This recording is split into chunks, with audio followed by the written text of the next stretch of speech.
Hey, welcome into another Auburn Live basketball show. Appreciate everybody for joining us. JHead, what is happening? How are you, man? Living the dream, buddy. It is holiday season. I know that we're all getting into the holiday cheer right now. And why wouldn't we be happy with the performance that we just had this past Sunday? I'm drinking some eggnog. I'm in the holiday cheer. I'm in the I hear holiday you. cheer. All right, let's talk about that. We're going to talk about basketball, a couple of big games to talk about real quick before we do, as we always do. Give a shout out to Session Cocktail, our sponsor of the Auburn Live shows. Go visit them, Magnolia Avenue. Probably a great time, by the way. If you live in Auburn, go to it now. Students are gone, so it's never a hard deal, but, man, it's probably a great time to go do that. Some people traveling. It's probably super easy to pop in there and get a booth or a couch seat or whatever you want. Go check them out. Happy hour 4 to 6. They got their holiday menu going on. They have a great drink called the Late Night Breakfast. Just go try it. It's awesome. They have their own version of eggnog. That's good stuff too. But go check them out. Great people at Session Cocktail, downtown Auburn, right there on Magnolia Avenue. Tell them we sent you. I've been in there a bunch. I've actually been in there and had people that are also in there at the same time as me come up and say, hey, introduce themselves to me. Hey, we heard about it through Auburn Live. And so that's always awesome for us to hear. And it's good for the partnership, for them to hear that you heard it from Auburn Live. So if you do go check it out, go say hey to Hunter, the owner, or Joe, the general manager. Go say hey to them and tell them that you heard about it through Auburn Live. All right, JHead, let's talk about a couple of dominating wins. Last time we talked, Auburn was coming off rolling Indiana. They kept that going with a blowout win over UNC Asheville, blowout win over USC. I was at that game on Sunday. So 3 blowout wins in a row. Yes. Auburn is in the top 10 in 3 major computer polls. KenPom, they are at 8. Torvik, which is barttorvik.com. If you guys, by the way, if y'all ever hear us cite analytics or you see where I write about analytics, you can go follow this stuff. It's fun to me. Some people don't want to dig into it. But barttorvik.com is the T-Rank analytics. It's a very respected analytics site, very similar to KenPom. Auburn's up to 5 in the Torvik analytics. And then you've got another one, Evan Maya, which is Evan, EVANMIYA, is another pretty well-respected analytics site where Auburn is 7th overall in their ratings. Yet, Auburn cannot get in the top 25. They come in at 27th in the latest AP poll, whatever. I think net, I haven't looked, they're probably around 20th in the net. The net matters. The AP ranking doesn't matter. Historically, for like the record books, it matters, but it doesn't matter for the NCAA tournament. Net matters. KenPom, they'll pay attention to that. But Auburn's made a great push in these computer polls. 3 blowout wins in a row. What are you thinking? What are you feeling? What are you seeing? They look as good as they can look so far in these last 3 games, offensively and defensively. Like, it's hard to find a negative in these last 3 games. It really is. And I think, Justin, they've done everything that we thought that they were capable of doing and what we thought they needed to do to kind of finish off this out-of-conference schedule strong and position themselves for a nice SEC run. And if they do that, put 23 to 25 wins on this kind of a schedule, well, you're setting yourself up to be a 4 or 5 seed in the NCAA tournament. And that's where Auburn wants to live. You want to be 5 seed or less, if at all possible. Those are your better draws. Now, obviously, nobody wants a 4-5. If you can get a 1-3, that'd be fantastic. But I've just been very impressed that they've taken care of business, Justin. You've had 3 quality opponents in a row. Indiana, UNC Asheville, who's having a little bit of a down year right now, but has predominantly been an NCAA tournament type team over the last 10 years. And then obviously USC, who's got 2 of the best young freshmen in all of college basketball, in Bronny James and Isaiah Collier. And Auburn controlled most of those games from start to finish. Now, there were ebbs and flows in each, but it really never felt, as you neared the first half of each game, I don't think you ever thought that Auburn was not going to win those games. I think you felt like Auburn had complete control at that point. And realistically, it was just about not letting off the gas in the second half. And that's, to me, that's probably the biggest accomplishment for this team, because we saw them do that against Baylor. You saw them ease up against Baylor in the second half. They kind of struggled a little bit, some of the freshmen or the new players, because you had some new transition pieces coming in from the portal. Didn't quite understand or know their roles just yet, who could be counted on and in what kind of a situation, who was running what set. So you've moved beyond that. You've gone on the road to Appalachian State where you faced some adversity. You've come out of that, and now you're a better team for it. So realistically, Bruce has this team humming right now, and in a way that I didn't know that was capable of them doing this early in the season. I didn't know that they would look this smooth this early. I am impressed, and I'll be interested to see how we open up. Obviously, we got 3 more games before we get into SEC play. Those will all kind of be tune-ups where they'll do some things with the lineup and experiment with some things from a set standpoint. But really interested to see how they get started in SEC play now, seeing that they've gone through these 3 teams that I thought was going to be a real test for us moving into conference play. Yeah, we got 3 more non-conference games before conference play. They should roll. Alabama State, Chattanooga, and Penn are the next 3, all at home. Penn's the best one. They're ranked 183 in the Torvik. So, barring a disaster, Auburn will roll in there 11-2, and maybe at that point they'll be ranked. Maybe. It seems like they've settled pretty much into the rotation. That seems pretty settled in terms of how that's working. Somebody asked me the other day on the board, or it might have been in the Q&A, the asked and answered thing I did, I don't know if it was what was the player or what was the thing I'm looking for Auburn to make a deep run, like what has to happen or who has to play well, something. And my answer, and this was before UNC Asheville, my answer was point guard. I was like, it's all about point guard. You can point different places, but I was like, it's going to be about how does a freshman in Aiden Holloway and a sophomore in Trey Donaldson who's still developing, how do they develop? How do they play? Because we all know guard play in March is so important. Yes. And then you factor in the youth of those 2 guys with a new team, like they're just going to have to be on point to make sure that everybody else is gelling.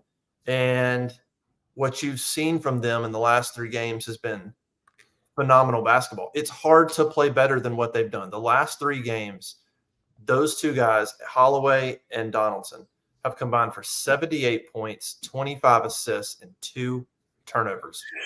Unbelievable play. And by the way, all those Trey Donaldson haters, awfully quiet. Quiet. I said before the season, look, Aiden's going to eventually start. I said, but don't discount Trey. I said, Trey's going to start the season probably as the starter, but Trey is a guy that's tough-minded and coming along. And he's come a long way. He's not just tough-minded and has that physical tenacity, but he's gotten better. Mid-range jump shot. He's gotten better taking care of the ball, driving. Like he's becoming a playmaker. And of course, you know what Aiden can do. Those 2 guys in the last 3 games have been unbelievable. That's where it starts with me. You look at, it's not a coincidence. The last 3 games have looked the way they've looked offensively, and Holloway and Donaldson, their numbers are what they are. This team is at its best when they share and when they're balanced, and it starts with those 2 guys, and they've been unbelievable. It's not going to keep up. They're going to have their bad games. Man, if they do that more often than not, Auburn's going to win more often than not. I couldn't agree with you more. And look, they just went at Bronny James and Isaiah Collier. Collier's probably going to be the number 1 pick in the draft, number 1 or 2. That's good, man. He's good. He had some foul trouble, but geez, he's a tough matchup. He is a very tough matchup. And I believe I think Trey had 7 points and 5 assists. Aiden had 15 points and 6 assists. So combined, you got 22 points and 11 assists out of your point guard. And maybe 2 turnovers?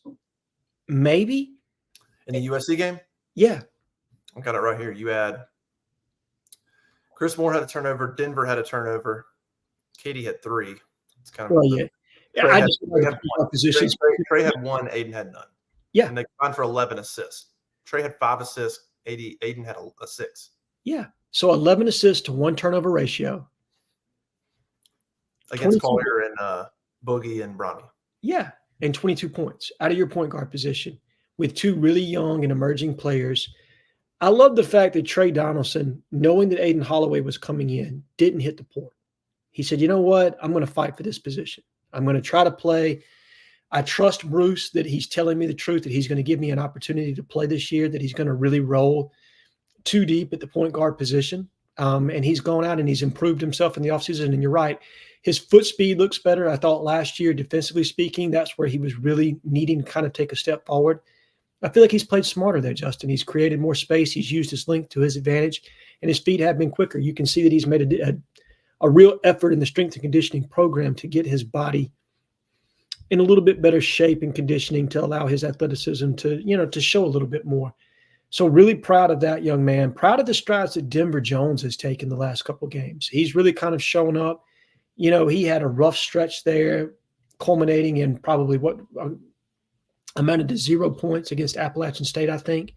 Mm-hmm. And since then, he's really kind of turned the corner. Jalen Williams has played exceptionally well, starting with the Indiana game. So if you're looking for, I know we're talking about a lot of positive. If you're looking for a negative, Janai has been off the last 3 games. He has not played his best the last 3 games, which probably makes me even more encouraged about this 3-game stretch, because with your best player, and I would consider him Auburn's best player right now, having not his best 3 games, and for you to be a dominant 3 straight wins, I think it speaks about the strength of this team and the depth of this team. And that's very encouraging to me, that as you move into SEC play and then you start thinking about the tournament, that if a guy has an off night, you're not necessarily pigeonholed or beholden to him to get you to the next round.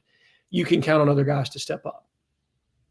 Yeah, that's my take. I mean, I thought Janai, I thought the game against USC, he definitely missed. I mean, probably missed 3 or 4, right there in the lane that like he would love to have back. I thought the other ones, his shot, I mean, he didn't take quite as many shots. USC, he should have had more points for sure. He definitely left some out there. But as I mentioned, I'm like, look, in the primer, getting ready for USC, go look at Janai's, those 2 dominant games. He had 30 against Virginia Tech, Yep. And then he had like 21 against App State. So those are his 2 best games. Well, those are Auburn's 2 worst games in terms of offensive efficiency this season, are Janai Brim's best games. Now, is that because nobody else was working, so it was going to Janai more? Did Janai just sort of get hot and other people deferred? I'd have to go back and watch, sort of figure out, see what it was, like what caused what. But to me, it's clear that they're just better when the ball is moving around. And if that means Janai's not scoring 18 a game, that's good. I think for this team, that's good. I think the more it goes to Janai, it slows that this team is at its best when they're playing a little bit loose and a little bit free. And I think the more Janai is involved down low, everything slows down, bogs down a little bit. Now, what Janai is really good at that you don't see, and I could look it up, is he's a great assist guy. He still gets his rebounds. He still gets a couple of blocks. He'll still get a deflection or a steal.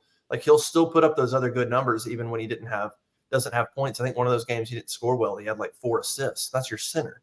So he still does those things really. What runs the court, that pass that Donaldson hit him on was a phenomenal pass, the end one against USC. Yep. So he still does all of those good things really well. But I think that's what it needs to be. I think if anybody, well, here's the counterpoint to that. I was going to say if anybody scores 20, 22, 23, 24 points, maybe that's not best. But Jalen and Aiden both scored 24 against Indiana. Yep. I'd have to look at UNC. I don't remember exactly the box score. Aiden and Jalen were trending that way for a minute in the USC game. Then it kind of balanced out. I think it's a difference. Like, I think Aiden could go for 20. If he does, I think that the pace is going where it's at. I think when Janai scores that many points, it's good for Janai.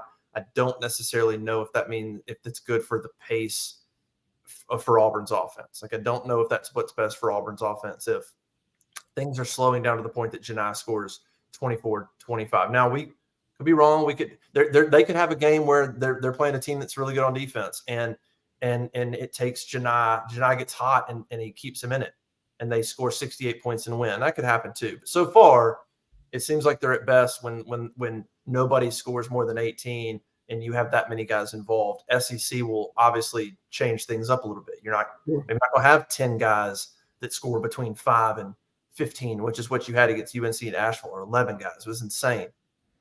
So we'll see. SEC play will change a little bit, but they're better when they share the basketball, and that thing is moving from guy to guy to guy to guy. No, I agree. And look, I think that's probably the thing that caught me off guard, is I did not realize that we had 5 guys against USC that were all in double figures. Mm-hmm. this is just a deep team, Hope. I mean, it really is.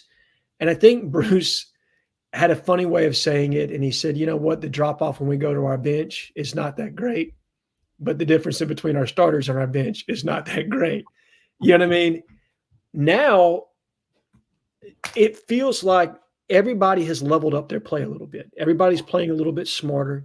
You're right. They're sharing the basketball at an exceptionally well clip, moving the ball side to side, making sure that guys are moving without the basketball. Unselfish. You don't really have a black hole on this team. You know, I know we got into ruts last year where there were times where Wendell felt like he needed to play hero ball a little bit. There were times that KD could kind of find himself and really try to dominate the basketball with a lot of isolation play. You haven't seen that much this year. I mean, there have been times, obviously, there's always going to be that. But this year, this team has been extremely unselfish. They've reversed the basketball. They haven't forced shots. And you have high percentage shooters from the outside. And I think that makes a difference. I think it stretched defenses a little bit differently, where you can't collapse necessarily the way you could this time last year. So guys are being played a little bit differently. I mean, I love the way that Auburn attacked USC's 2-3 defense and how they got it into the center and then were able to pass out of the post or take that mid-range shot. You saw Jalen and Janai both be able to hit that home a couple of different times. So it was a little bit of a different feel in the second half. I thought USC changed looks a little bit better defensively, which caused Auburn to have to run some things out of their open set a little bit. But even that was good to see because you saw some maturity from the guard play. And I don't know that was necessarily would have happened last year. I mean, I don't know that the basketball IQ is where it needed to be. And I'm not trying to attack Wendell or anybody else. I feel like as a team, this team is much more comfortable and better suited to make adjustments on the fly and to make changes in offensive sets. And they always do better in the second half because Bruce can call things a little bit more. He's on that side of the court. But I just really liked what I saw from this team as far as an adjustment standpoint, adjusting to what USC did defensively. Yeah, Boogie got his in the second half, but you'll take that if you're continuing to score at the efficient clip that we were on the offensive side. Yeah. You mentioned Denver earlier. Denver is, since that scoreless game against App State, he's got 12, 9, and 12, and he's shooting 50% from three. I think he's 5 of 10 from three in the last 3 games. And you've seen him sort of start to hit the shots that he's spotting up. Like Aiden's gotten him some good looks, and he's ready to catch and shoot. That's where he needs to be. That's where he needs to be at his best, is being ready to spot up and shoot the three. Yeah, you mentioned the balance. I think UNC Asheville, it was 10 or 11 guys that were between 5 and 15. It was incredible. You mentioned the 5 guys in double figures against USC, but you had 11 people score 3 or more points. Chaney scored 3, Lior scored 3, Chris Moore scored 3, and then you had 5 from KD, and then you had 7 from Trey, 7 from Chad Baker, and then of course the 5 guys in double figures. So that's what you're getting the last 3 games. You're not getting. Yeah, of course, you had big games from Jalen and Aiden against Indiana, but they scored 104, so everybody still got theirs. But it's been really impressive. I mean, they've been completely dominant. You look at the 8 wins this season, and they're completely dominant. They haven't had a close win, which I guess if you're looking for something to maybe be curious about, that might be one. They had a close game against Baylor. They didn't make the plays down the stretch. They lost game 1. Aiden made a couple bad plays in App State. So the close games, they didn't make plays down the stretch, and they lost the 2 close games. Everything else has been a blowout in their favor. So if you're looking for something to be a question mark, that might be one, to win a close game. And you're not going to have that now until SEC play, most likely. They're not. So we'll see the next time they get in a close game how Aiden and Trey handle things and if they can sort of overcome that. But you love the balance. You love the way they're coming along on defense. I pointed out on the board on Sunday night, and I posted about it on X on Monday, is that according to KenPom, Auburn's offensive efficiency is 14th and their defensive efficiency is 16th nationally. There's only 4 teams in college basketball right now that are top 20 in both. Houston, who's number 1 in KenPom, Purdue, who's number 2 in KenPom, UConn, who's number 3 in KenPom, and then Auburn, who's number 8 in KenPom. Let's see, they might have adjusted. I said top 20.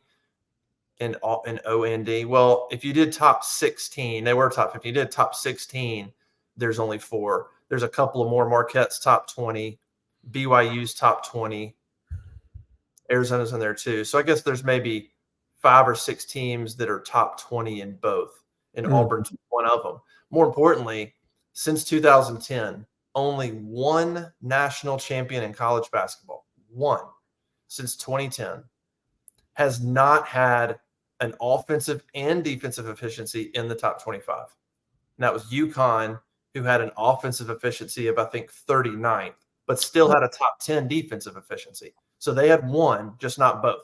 Every other national champ since 2010 has been in the top 25 in both offensive efficiency and defensive efficiency. So if the goal is to win a national championship, the goal if that's your standard for a basketball program, which is where Auburn is right now, that's you have recruited enough at a high enough level, you've won enough games, you've won conference championships. That's the goal. Auburn is good enough as a program to do that. They are. If that's the goal, and you look at where Auburn is offensively and defensively, they're where they need to be in that pocket of a very few handful of teams that right now you would say, if that's what it takes to win a championship, there's only about 7 of them that are doing that. And Auburn's one of them right now. Now, SEC play will change things. We know those numbers will change when you get an SEC play, and it's a really good conference. But so far, they're doing things on both ends of the floor to be the kind of balanced, efficient team that very few teams in college basketball are doing. Forget the rankings. Agreed. And let's talk rankings, but let's talk net rankings. So right now, Auburn is number 19 in the net.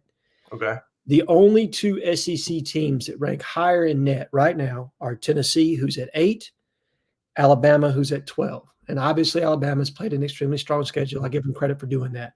But they're 6-4 on the season. A&M's right behind Auburn at 21, followed by Kentucky at 27 and Mississippi State at 35.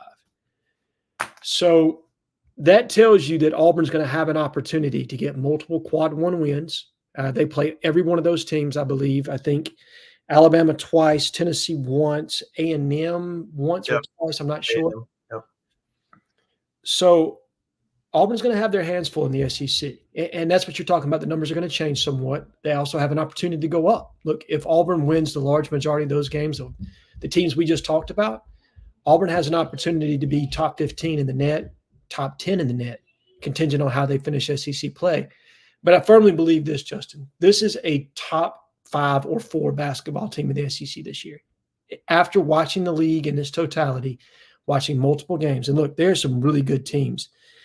South Carolina's off to a hot start, 9-1. Florida's 7-3. Ole Miss is 10-0. Missouri's 7-4, but they've got some really good pieces on that team. So this is going to be a dangerous league for Auburn. But I firmly believe what I'm saying here. This is the top 4 or 5 basketball team in this league. And if you're top 4 or 5 in the SEC, you're right where you want to be to capitalize. I think that's where Auburn was when they won the SEC tournament and went to the Final Four that year. They were a top 4 team in the SEC. I would love to see us kind of get into that position again this year, see what we can't do with improved guard play, because obviously, God, 2 years ago with Jabari and Walker, you just didn't have the guards on that team to really take advantage of the 2 bigs. Right. Now you have the guard play, in my honest opinion. You have the 3-point shooting and some veterans on this team where they were young in some spots a couple of years ago to potentially take advantage of a nice SEC tournament run and then a NCAA tournament run. Yeah, I was thinking about that the other day. Just that season, the second round loss with Jabari and Walker, the second round loss to Miami was a tough one, man. I mean, you look at what Jabari and Walker are doing in the NBA, and to have those 2 guys on the team at the same time is tough to go out the second round. You ran into a hot Miami team that made a run and then turned around the next year, right? And I don't know if they won the ACC that last year, but was really, really good. So you ran into a hot Miami team, but again, it was the guards. At the very end of that year, teams figured out to just, to attack and run at Wendell and mess with the guards, and you can mess with the flow. The offense is different. If you go watch the last couple of years and go watch what they're doing now, how many times do you see Janai coming up or Jalen coming up and setting ball screens at the top? That's not happening as much. It's spread out. it'll be, you might have a big guy come and get it back, but you don't have you don't have that guy coming up, drawing a defender and allowing defenses to tackle Aiden Holloway or go tackle Trey Donaldson and attack them and get the ball out of their hands. It's not happening. It's spread out. Those point guards have room to create, get the ball moving, but you don't, and it's just a little bit different way that Bruce is attacking things. And it seems to be working so far. You look at, and you mentioned the SEC schedule. Torvik Analytics right now projects Auburn to go 24-7 and be 13-5 in the league. 13-5 in the league is going to come really close to winning the league. Yeah. Probably, I don't want to go look at the whole thing. It's going to come really close. That might project them to win the league. You play Alabama twice. You play Ole Miss twice, who is looking pretty good. You play Vanderbilt twice. You play Georgia twice and Mississippi State twice. So the teams you play twice, it's not horrendous. Alabama good. Ole Miss could be a surprising team. State's good. Yep. You only play Tennessee once. You only play Kentucky once. You only play Florida once, although that's on the road. And we know how Auburn plays at Florida. It's always a nightmare, it seems like. And you only play Arkansas once. So every team you play only one time is really good. So it's LSU, they're terrible. Missouri, you play once. So it's not a horrendous schedule. Yeah, so they project them 24-7, 13-5, which is going to come really close to winning the league, and certainly is going to absolutely, that's top 3. It's probably top 2, if not projecting to win the league. Look, they still got a ways to go. I mean, I still want to see them. They start off the SEC schedule on the road at Arkansas, right? You come home and play A&M, who has absolutely had Auburn's number the last few years and brought back everybody. I mean, Auburn, look, as good as Auburn's playing, they could easily be 0-2 to start conference play. Like, they're going to get tested. I mean, they're going to get tested. But I like what I'm seeing so far in terms of the unselfishness. I think that will carry them. It's a good foundation of what I'm seeing. It's kind of one of those intangible things that I talked about, like who's the alpha, who's the leader. That we'll sort of figure that out. I'm starting to see some leadership, but I like the attitude of unselfishness from the guys. That will serve them well when they do lose some tough games, when they do go through a tough patch. To have the unselfishness, where I'm just going to be honest, it didn't exist last year. And you don't have that this year. You don't have that bleeding over. Like you talked about that one-on-one hero ball and dominating the basketball. You don't have that. KD still does flashes. He'll have his moments where he dribbles and goes nowhere and shoots a 3. But it's few and far between. You never see that from Aiden. You don't ever see that from Trey. They're trying to get the offense flowing. They're passing. They're moving. And so it's a completely different way that the offense is attacking. So I think the attitude of unselfishness, Chad Baker, I mentioned it before the season, but you're seeing it now. Love his attitude, energetic guy. He's an asset. Shaney Johnson's work ethic is an asset. So you're starting to see some of those intangibles, rise up a little bit. We'll see how they get challenged in SEC play, but I like the attitude of unselfishness so far. I think that'll carry them well as they go through, some ups and downs. Is there anything, like the last 3 games they've been rolling, is there any negative? Is there one thing that you've seen that you're like, I'm still concerned about this, whatever it might be? Like I said, I think the only negative is that Janai has not probably been at his best. I think he's been good. He had a tough matchup against Indiana. UNC Asheville, I didn't think he really took that many shots. So I thought, it was just kind of, he was not a massive part of the game plan in that game. And then obviously I think he left some points on the floor against SC. So it hasn't been the best 3-game stretch from him from a consistency standpoint. But other than that, Justin, this team has really done well, and they've played better defensively than I would have given them credit for.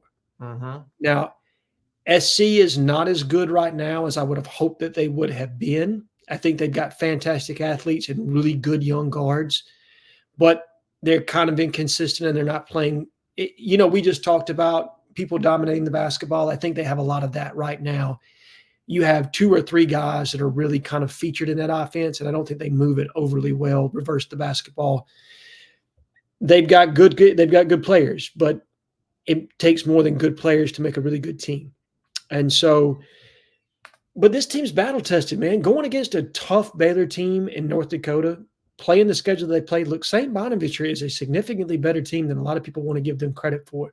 Yeah. But the Notre Dame game is what it is. Virginia Tech is a good basketball team. I think that's Auburn's best win right now is Virginia Tech. Probably the second best win is St. Bonaventure. So probably hunting that quad one win. That's the only negative to me. You don't have a quad one win just yet. You've got multiple quad twos and quad threes, but not a quad one win. So that's probably what I will say is my one negative.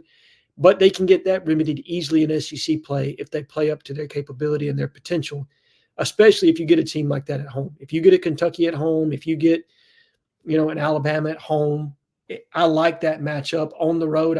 Rump's been a house of horrors for us. Tuscaloosa obviously is, you're going to struggle, but would it do my soul good to see us be able to even the score with Alabama this year and sweep them this time around? So it's going to be interesting to see how it plays out, but probably the only negative, Justin, is Janai hasn't been as consistent as I would have liked over the last 3 games, and I'm sure he's going to get that fixed, and then probably not having that quad one win just yet, but multiple chances on the horizon to get that. Yeah, that's fair. I think the quad one point is fair. And that's kind of the only it's probably why Auburn's not ranked, even though they should be. Anybody with eyeballs should look at Auburn and go, okay, that's a top 25 team. What are we doing? One of their losses is Baylor, who we think is number 6. Now, of course, Baylor just got thumped by Michigan State out of nowhere. But at the time, Baylor was 6. That was a 6-point loss on the road, in which Auburn led at halftime. And then the Appy State loss, which is not a good one. It's not a terrible one, but it's not a good loss. I think they're 90th in Torvik. I'm not sure where they are in Ken Palmer net. I mean, they're somewhere. I mean, they're an okay team. It's just not a great. I think not a great loss. 46th in net, I believe. Yeah, that's not bad. Obviously, and then Ken Palm there.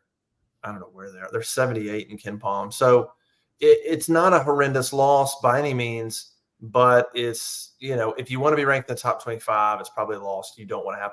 But look, if that loss happened in conference play, if that was a road loss to, who's comparable right now, whatever. If that was a road loss to Ole Miss, right? Does anybody? Ole Miss is 71 in Torvik. I mean, in terms of strength of schedule, like if that's a road conference loss against a team that's ranks 70 or 75 in the computers, nobody's going to bat an eye about that. If you turn around the next day and the next time out and beat a team that's ranked higher in the computers by 30. And then you beat a team a week later that's ranked higher in the computers by 16. Mm-hmm. If that's a conference loss, it's not looked at, I don't think, the same. There's just kind of the App State name just sort of, I think, catches people weird. So I think Auburn will end up overcoming that. But I think you're right. Trying to get that quad one win, that signature win on the books would be significant. And I mean, I'm sitting here looking, you look at team stats, I look at CBB analytics. Just from a team perspective, there is very little that they're doing really poorly.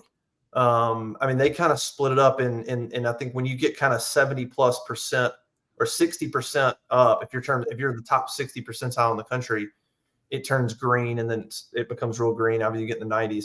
So the stats I'm looking at, if it's red, that's poor. Fouls per game, they're still committing a decent number of fouls, which I don't even talk about the officiating USC game. Those are ridiculous. But still committing a decent number of fouls. Steals per game, a little bit low. But that's literally it in terms of team stats. I mean, they're fouling a little bit. They're putting the opponent on the free throw line a little bit too much. And that's real, like literally that's probably one of if not the biggest negative. Maybe a few too many second chance points, but everything else they're doing is really good. Even the free throws have picked up the last few games. So they're just doing so many things. They're just doing so many things really well right now. And it's a great chance to hone these last 3 games, keep the edge against Alabama State, Chattanooga, and Penn, because you go on the road, Arkansas on January 6th to start conference play. And you got a chance. The schedule's not terrible when you start. It's Arkansas and A&M, but then you come home and play LSU, Vanderbilt on the road, Ole Miss at home. Where it really gets tough, and we'll talk about it as we go before we get out of here, but I just wanted to point this out. you get into this thing, man, and they have a stretch here where they play starting January 24th. They play at Alabama, at Mississippi State. They come home to Vanderbilt. They go back on the road to play Ole Miss. They come home to play Alabama. Then they go on the road to play Florida. That little stretch right there of they're not four straight, but a stretch of Alabama, Mississippi State, Ole Miss, and Florida on the road is pretty good. Right there in January into February. So they'll get into it, but I like what we're seeing. I like what we're seeing so far. It's pretty funny to hear some podcasts, National College Basketball podcasts, talk about Auburn being the dark horse in the SEC right now, and then look up in the rankings and they're like, nope, we think you're 27th. This is so funny. I saw Auburn Basketball tweeted, all right. Bet. That's all they said. I was hoping they were going to say bet. Yeah. That's what I was hoping for, but I love, because there's nobody better. There is nobody better. I know what you're about to say. Than Bruce Pearl, and the world's against us. You know what I mean? Let him rally that locker room. He loves that. Please count me out, because nobody rallies the troops like Bruce. When people want to bet against you, man, he thrives. He thrives in that situation, and he knows exactly. I think what Bruce does better than a lot of coaches that I've been able to witness is he knows how to button push better than anybody. Okay. He knows how to button push his team, his coaches, how to talk to the media, you know what I mean? How to undersell his team. He does it extremely well, Justin. You know, you've covered him for a long time, but that is what Bruce does. That's where he's elite, is button pushing, in my opinion, and being able to get the best out of his team. There's no doubt. It's a great point. It's true. It's so true. It's so true. He definitely knows how to do that. And you mentioned the underdog. It's something I was actually thinking about the other day, because I'm still like, I don't know, we're 10 years into Bruce Pearl at Auburn, and I'm still, just as somebody who grew up watching Auburn basketball and went to games in Beard Eves, like, and covered a little bit of Barbie. It's still amazing to me. Like, there's still moments where I'm like, I don't know how he did it. I never thought that Auburn basketball would be this, and it's continuously him. But it's such an amazing. You make the point about him being an underdog. It is, and I actually saw Seth Davis tweet this or post this on and kind of make the point too. But we all know it's true. It's true. There is good luck finding a better fit than Bruce Pearl for Auburn basketball when that happened. And even like going through, I mean, it's just Auburn has always kind of been a place that's an underdog mentality. They thrive on it. That's what Bruce is, especially coming off everything that happened at Tennessee. He's got a chip on his shoulder, and it's such an amazing fit. It's crazy. You will never find a better fit coach to program than Bruce Pearl in Auburn basketball. In Auburn history. I don't know what the vibe was when Pat Dye came, but just the fit and the circumstances and the context and the timing and everything is Bruce at Auburn, and he's just taking advantage of it. But you're right, he's an unbelievable button pusher, and them not being ranked. While he loves history, he loves him some history. Mm-hmm. Loves just history in general, world history. You hear him talk about making history. History is important to him. It means a lot. So that makes him mad. He wants to be ranked. Sure. But man, he'll also take the ability to walk in there and use that as motivation all day long, especially with a team that, like you said, doesn't have a quad one win yet. Like, hey, you guys, that still a lot to prove from this team. So he can use it. It's not a bad thing at all. No, not at all. And I agree with your point on fit. Honestly, Bruce Pearl, right coach, right time, best fit possible. I think the only coach, like you said, would be Dye that could rival him at Auburn as far as absolute fit is concerned. Though I will say that I love the fit of, obviously, Butch with our baseball team right now. I think he fits Auburn baseball to a T.